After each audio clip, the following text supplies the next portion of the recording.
So yeah, hi, I'm Chris from Jive. Let's see, any other slides? Yeah, so I'm just going to give you a quick little context about Jive, the company, and what we do.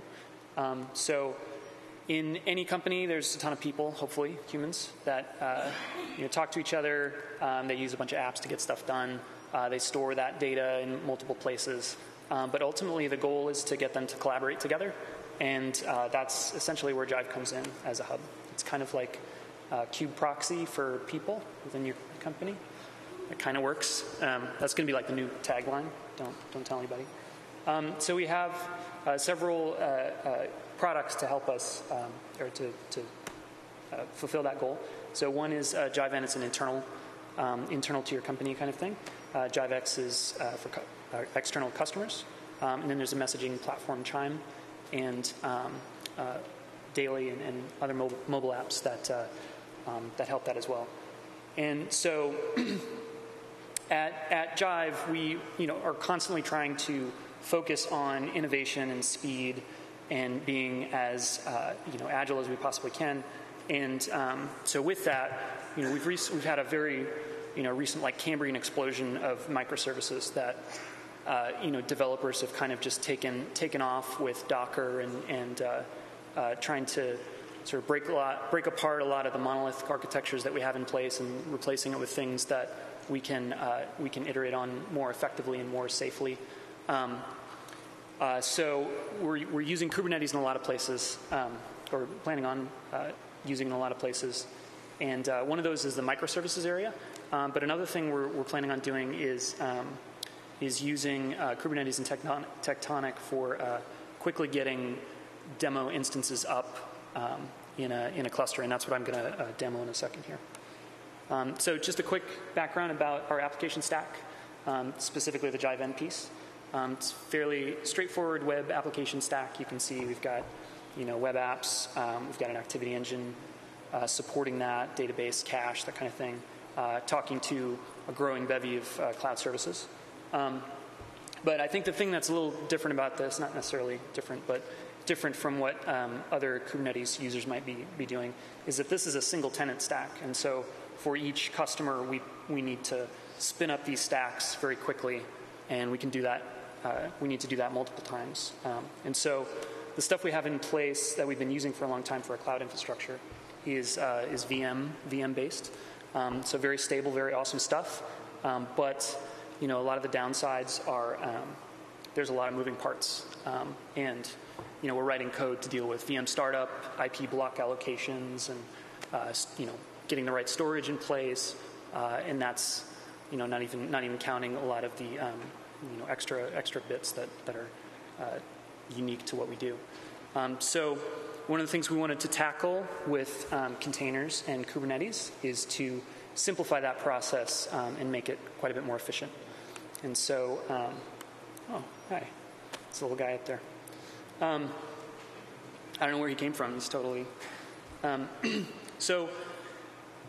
First thing we took a look at was we want to move into containers. So we kind of recognize, as everybody I'm sure in this room has, that level of abstraction for getting things out into production, running is the right thing. Having a VM and then having a bunch of machinery in place to get it to just the right state is, it got us to where we are today. But it's fundamentally it's quite a bit more work and more error prone than just snapshotting stuff and having it go out there. So that's really helped with portability and also reducing friction between moving through environments.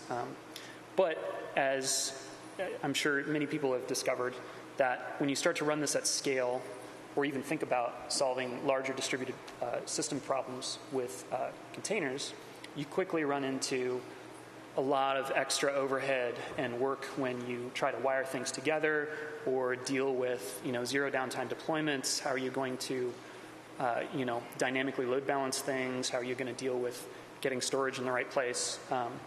And so that's the big part of where Kubernetes comes into play, is that it represents just the right abstraction for scale for us.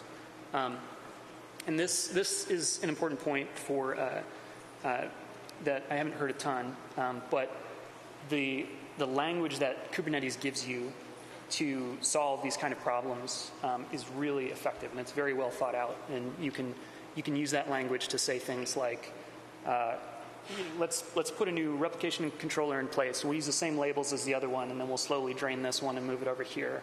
Or, we'll attach a sidecar container to this pod, and then we'll have that guy write out some secrets so that the other pods can pick it up.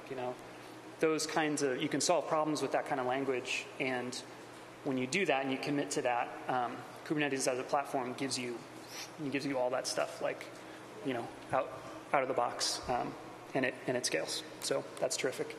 But also, running Kubernetes at scale also has, can be a complex process, and so that's a big part of where Tectonic comes in, is that especially, getting the etcd parts right, getting the networking parts right, and then just having a sort of well-tested, stable set of versions, and the ability to upgrade that is extremely helpful and lets us move even faster. And then the other thing is we got a chance to play around with the bare metal clusters that Intel has that are these little boxes back there. I don't know if you've seen them, but they go extremely quickly. And so hopefully, I'll blaze through this. So this is kind of the Kubernetesification. Doesn't roll off the tongue quite as well as containerization, but this is the Kubernetes version of our architecture. Rolls a bunch of stuff into secrets. So I'm going to try and do a demo. So this is a sort of simplified UI that we built. This is a Jive instance that's running with all the little pieces in the stack. And so you can see it's a nice instance out there. Cool.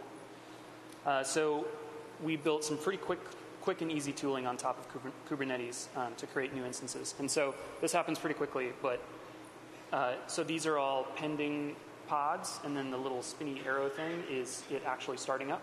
And so one cool thing is the database has a sidecar container that initializes stuff and then puts secrets out into Kubernetes, and then these other activity engine web app will pick up those secrets and then go off and do their thing. So that was a really fun way to solve that problem. And just for reference, that's it. They're up. So just for reference, these are. Oh, sorry. Just for reference, this normally getting one of those stacks up takes several minutes, involves a lot of VM machinery, but as you can see, it happens really quickly on Tectonic in this bare metal cluster and using Kubernetes primitives. So cool. I do some other stuff there, but I'm going to pause it here. Cool. Thank you.